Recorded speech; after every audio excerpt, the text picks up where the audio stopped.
The ABA rules governing lawyers at trial and before the court. Telling lies to the court is not quite the same as being economical with the truth. Sanctions are available if a lawyer knowingly makes a false statement of law, incorrectly stating the law as defined in statutes and case law, and so on, or the lawyer is sanctioned for presenting false evidence and falsified facts in the case. Knowingly lying to the court subjects the lawyer to potential discipline. Generally, however, a lawyer is not sanctioned for being economical with the truth. A lawyer is under no obligation to disclose a fact that's harmful to the client. The presentation of harmful facts is assigned to opposing counsel.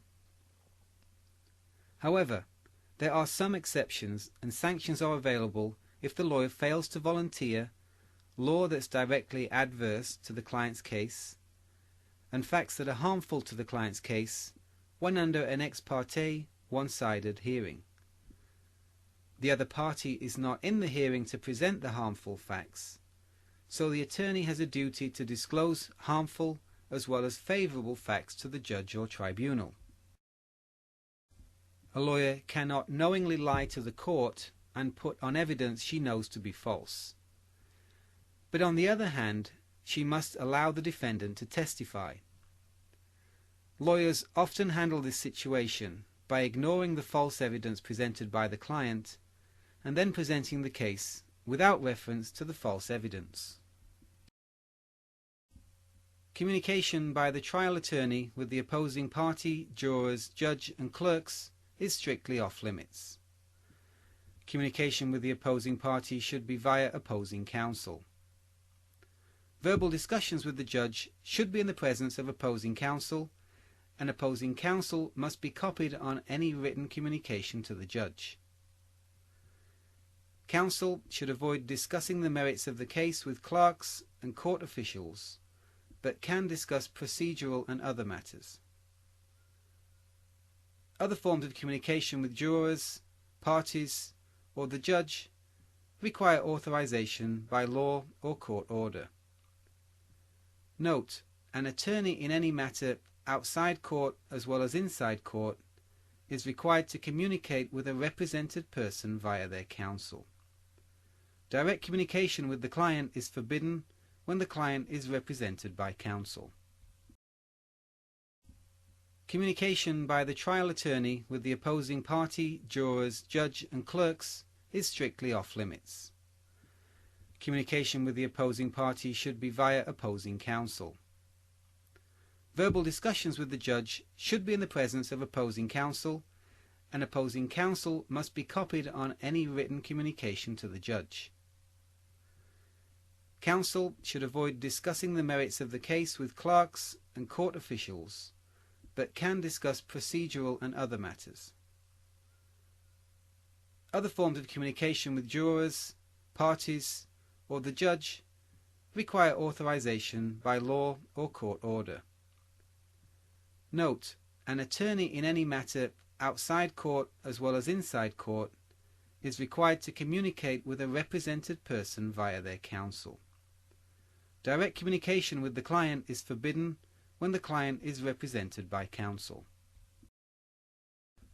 Trials and lawsuits often create a good deal of interest and curiosity from the public, and the press requests statements and information from the attorneys involved.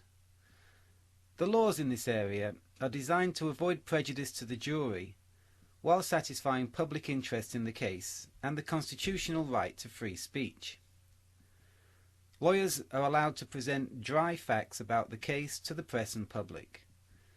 These are facts identifying the parties, the claims, and the procedural status of the trial. A lawyer is able to respond to press stories or accusations in the media in order to protect the client from undue prejudice. Lawyers cannot make out-of-court statements to the press when they can be reasonably expected to have a substantial likelihood of material prejudice, affecting the perspective of the jury. Statements questioning the integrity or capabilities of the judge or a judicial candidate, form an ethics violation when the statements are false and the lawyer knows they're false. This is often encountered in situations involving the election of judges and other public officials. A lawyer cannot bribe a witness, but can pay reasonable expenses and lost wages. Plus, the lawyer can pay reasonable fees when dealing with an expert witness. A lawyer cannot advise a witness to disappear for the trial, but can advise a witness of the right to remain silent. A lawyer should avoid acting as a witness himself or herself in a trial where the lawyer is also representing a party, especially where the testimony is significant and the lawyer is a necessary witness. But there are exceptions where the lawyer's testimony is a mere formality, or the unavailability of the lawyer as a witness would result in severe hardship to one of the parties. When the perspectives of the attorney and the client are misaligned, the general rule is that the client has a right to override the decisions of the attorney. The client overrides the lawyer on decisions affecting the client's legal rights. This includes decisions on whether to settle or what to plead, whether to testify on the client's own behalf, whether to appeal, whether to waive the right to a jury in a criminal defence, and whether to be present at the trial, again in a criminal defence. There are exceptions, and the lawyer does get to decide on some matters, including the issues that are to be raised on appeal and the strategies adopted.